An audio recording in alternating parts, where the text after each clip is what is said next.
皆さん、こんにちは。まなみです。今回はこちらのビディビーチのベースメイク商品をレビューしていきたいと思います。こちらの商品が韓国でバズっていて、オリーブヤングでも1位を取っていたんですけれども、かなり人気の商品なので、レビューをしていこうと思います。こちらがブラックパーフェクションカバーフィットクッション。SPF40 PA2 プラスで5色展開なんですが、私は 21NW ナチュラルを購入しました。こちらがヌードパーフェクションスキンフィットクッション SPF50 プラス PA4 プラスで、こちらも同様に5色展開で、私は 21NW ナチュラルを購入して、あとは下地ですね。こちらがスキンイルミネーションモチプライマーって書いてあるんですけれども、日焼け防止効果はおそらくなくて下地です。ということで、まずはこちらの商品説明から読んでいこうと思います。ブラックの方は肌トーン、シミ、くすみ、毛穴までカバーするスリムハイカバー、ツヤマット仕上げで72時間持続するキープ力、あと 77% スキンケア成分配合でパンテノール、セラミド、ヒアルロン酸、ナイアシンアミド、ビーガンコラーゲンなどが入っているそうです。こちらのベージュのパッケージのヌードの方はスキンケア成分 60% 配合で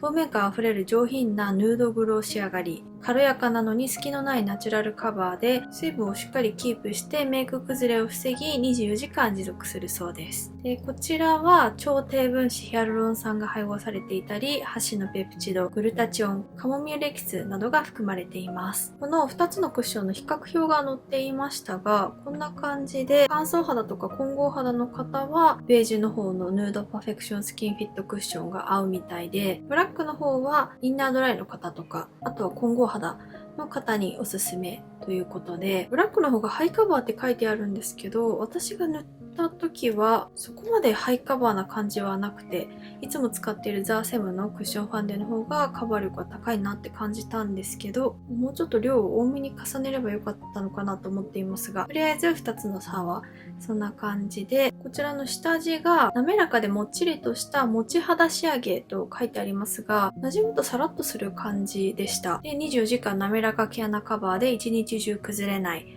肌にスッと馴染むしっとり&もっちりプライマー、油水分バランスを整えると書いてあります。メイク浮きが気になったり、メイクのりが悪い時に使うのにおすすめで、ピタッと密着してくれる下地です。毛穴を隠してくれるような下地っていう口コミも見たので使ってみたんですけれども、私の感想は動画の最後にお話ししますので、ぜひそちらもご覧いただければ嬉しいです。腕に装置をしてみました。こちらがブラックでこちらがヌードなんですが、ブラックは黄身が強くて、比較するとヌードの方が明るいです。あと香りは微妙に違うかなと思うんですけど、ブラックの方がフローラルの香りが強くて、ヌードの方は石鹸っぽい香りが足されたような匂いです。下地の香りも嗅いでみたんですけど、フローラルのような石鹸のような香りがします。私は好きでいい香りだなと思います。ということで、ここから塗ってるところをご覧いただきますが、毛穴ニキビをアップでお見せしていきますので、苦手な方はご注意ください。それでは日焼け止めを軽く塗っていきます。スキンアクアヒアルロンセラム UV SPF50 プラス PA4 プラスです。今日は下地も塗っていくので、日焼け止めは少量を軽く塗っていきます。で、今、肌荒れし始めてしまって、赤いニキビがプツプツできてきているんですよ。こんなにたくさん赤いニキビがプツプツできているのが久しぶりで、私すごく肌荒れをしたんですけれども、その時以来なので、どうしたのかなっていう感じですね。次に下地を塗っていきます。保湿系の下地かなって思ったんですけど、塗るとサラッとします。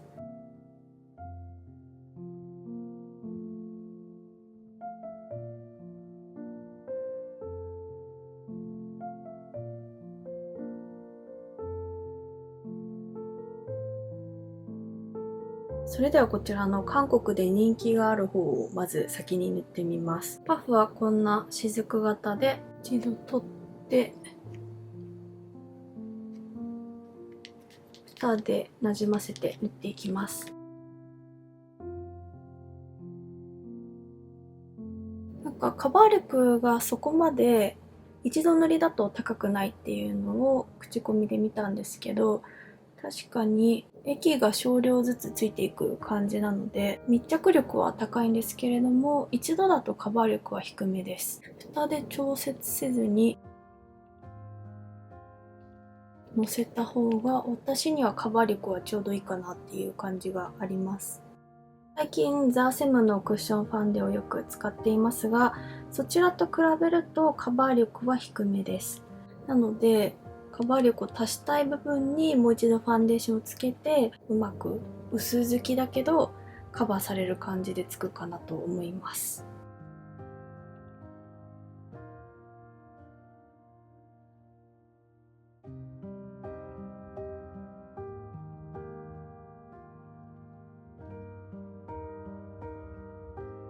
左側にブラックの方を塗りました。こんな感じで、カバー力はミディアムあるかなぐらいで、でも薄くピタッと密着してくれるファンデです。こんな感じで、カバー力がすごく高いわけではないので、このニキビとかは全然見えています。こういうのはコンシーラーで隠した方がいいかなと思うんですけど、私は普段肌負担を考えてコンシーラーはあまり塗らないので、全然これでも私は外出できるかなって思います。で、本当に密着力がすごくて薄いレイヤーが乗るので、重たい感じとか厚塗り感とかがないのがいいですね。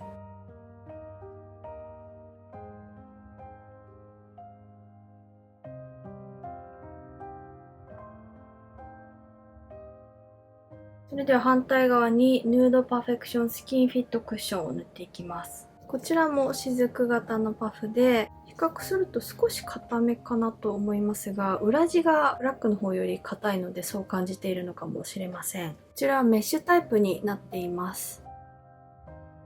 こちらはかなりつきますね。でも蓋にはあまりつきません。それでは塗っていきます。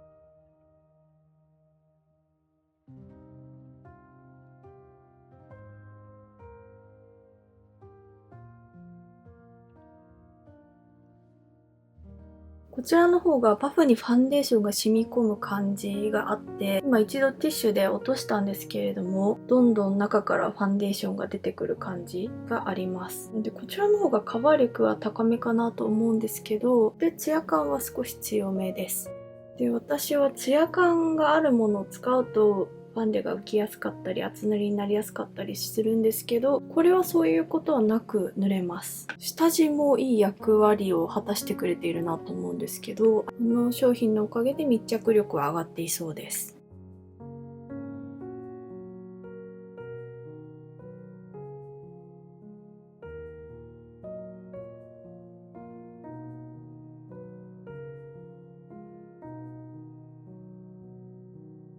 左にブラック、右にヌードクッションを塗りました。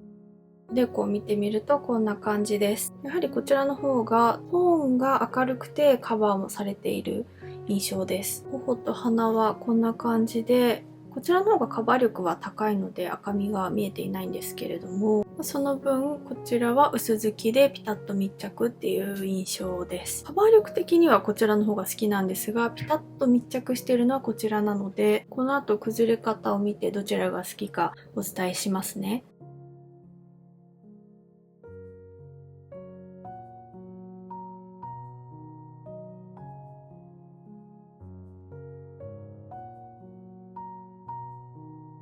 それではパウダーは資生堂のシンクロスキンインビジブルシルクルースパウダーマットを使っていきます。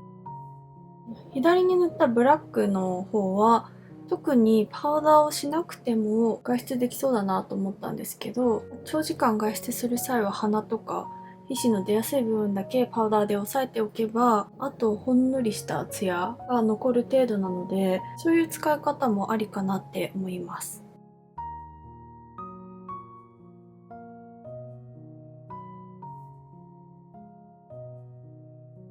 パウダーを全顔に塗りました。おでこはこんな感じで、ベージュのパウダーを塗ったので左右差が先ほどよりは分かりにくくなっていますが、それでもやはりこちらの方がカバー力は高めです。あと頬を比較してみると、カバー力的にはこちらの方が綺麗ですね。あとはテカリ方を比較してみて、どちらの方が綺麗に崩れるかっていう問題なんですけど、今のところ仕上がりはこちらの方が私は好きです。密着力はこちらの方が高いんですけど、やはりカバー力がある程度欲しい肌質なので、ヌードの方が今のところはいいかなって思います。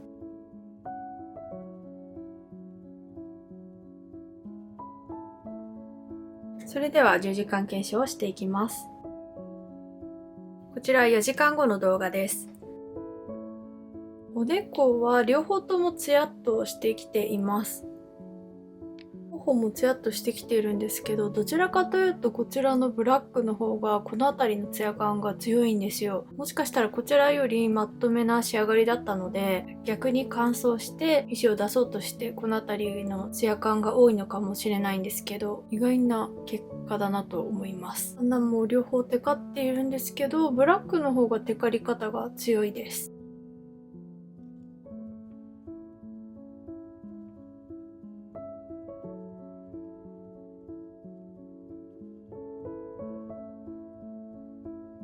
こちら7時間後の動画です。おでこのツヤ感は増していますが、左右で差はないです。ただ頬と鼻はですね、やはりこちらの方がテカってるかなと思うんですが、この辺りのテカり方がこちらの方が強いです。でも別に崩れているっていう感じではないので、綺麗なんですけど、塗った当初はこちらの方がテカらないだろうなと思っていて、意外な経過なんですが、でも両方ともまだ綺麗です。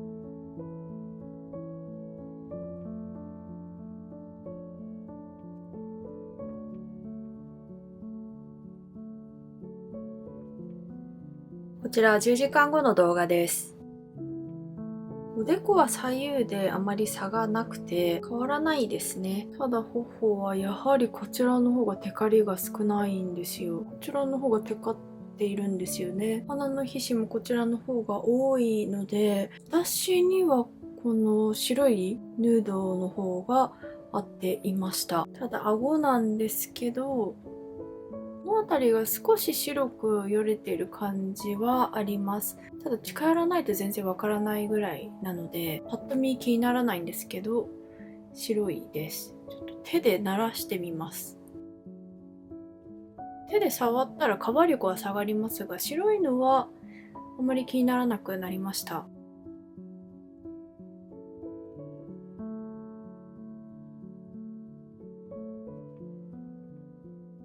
それでは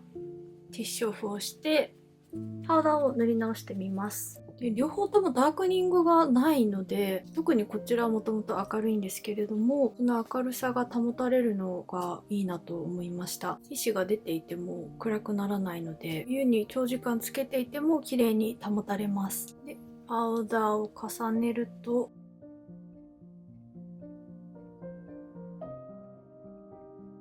ほぼ元通りかなっていう感じで、やはり先ほどティッシュオフをしてファンデーションが少し取れているのでカバー力は下がっていますが、毛穴落ちとかはなくふわっとした肌に戻せているので、両方ともメイク直しは綺麗にできます。こんな感じで綺麗です。顎も直しておきます。綺麗に治りました。このブラックの方のクッションファンデはとても口コミが良くて、カバー力が高いっていう口コミが多かったんですね。なのでもう少し量多めに塗ってみたいなと思ったのと、あとサンプルサイズの下地がついてきていたので併用して使ってみたくて、もう1日検証してみました。今使っている下地はピンク味のあるカラーで保湿力が高いなって思います。もう先にお伝えしてしまうと、私は密着力のある現品サイズを持っている下地の方が好きです。あの下地があったからこそ密着力が高まっていたので、特に毛穴をすごく隠してくれるとかっていうことはないんですが、ファンデの密着力が良くなるっていう点でおすすめだなって思います。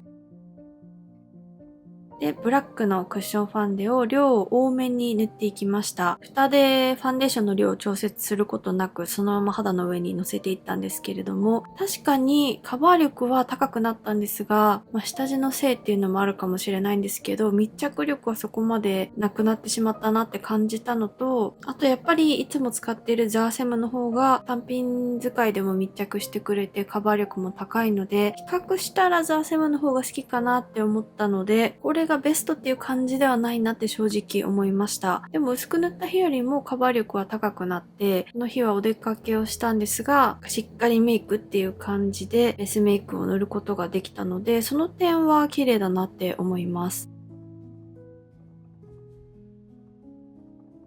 資生堂のパウダーだとテカりやすいかなって感じたので、もっとマット力の強いシャネルのパウダーを使うことにしました。結構しっかりめに重ねていってサラッとさせているんですが、お出かけの日でメイクをしっかりしたかったので、チークとかハイライトも塗っております。あとシェーディングとかもしっかりしているので、その後の肌も撮影してみました。今お見せしているのはまだチークとかは塗っていない状態なんですけど、ファンデーション多めに塗ったのでカバー力は高くなりましたし、パウダーを塗ったことによって密着力の低さっていうのは気にならなくなりました。乾燥肌より混合肌の方から普通肌の方は冬でも使いやすいファンデじゃないかと思います。チークを塗っているのでピンクみとかが足されているんですけれども、これで検証していきたいと思います。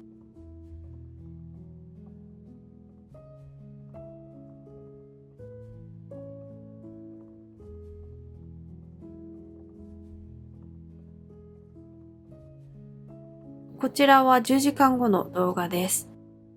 やっぱり意外とテカるなって感じましたが、皮脂キープ力がすごく高いっていうわけではなさそうです。ほうれい線の部分とか気になる部分をティッシュオフしてしまえば全く問題ないくらいなんですけれども、シャネルのパウダーに変えても意外とテカるなっていう印象です。ということで、ブラックのクッションファンデの方は、普通に塗る分には薄付きで密着力が高いのが魅力的だなと思いました。短所としてはその薄付きがゆえに少しカバー力は低めだなって感じたので、その分多めに塗ると密着力が薄れてしまうっていうのが少し気になったかなって思います。あと意外とヌードの方が持続力が高かったので、私はヌードのクッションファンデの方が好きでした。で、今お伝えしたようにヌードのクッションファンデは普通に塗ってもカバー力がありますし、持続力が良くてテカりにくいのでおすすめだなって思います。あと10時間塗っていてもファンデの明るさが保たれたので、そこもいいポイントだなと思いました。で、下地なんですが、こちらは密着力がかなり良くなる下地で、全然乾燥もしないのにピタッとファンデーションがついてくれるんですね。普段下地を使っていて、塗らなくてもいいかなって思うタイプなんですけど、これは使うとファンデーションが綺麗につくのでおすすめです。で、短所はないです。ちなみに付け加えておくと、もう一つのピンク色の下地の方はオイリー感があって、肌の調子があまり良くない時に使ったからだと思うんですけど、ブツブツが増えてしまったので、私の肌には合っていないのかなって思いました。乾燥肌の方向きの下地だなっていう感じです。ということで、ここまでご覧くださりありがとうございました。ぜひ高評価とチャンネル登録をお願いいたします。それではまた次の動画でお会いしましょう。バイバイ。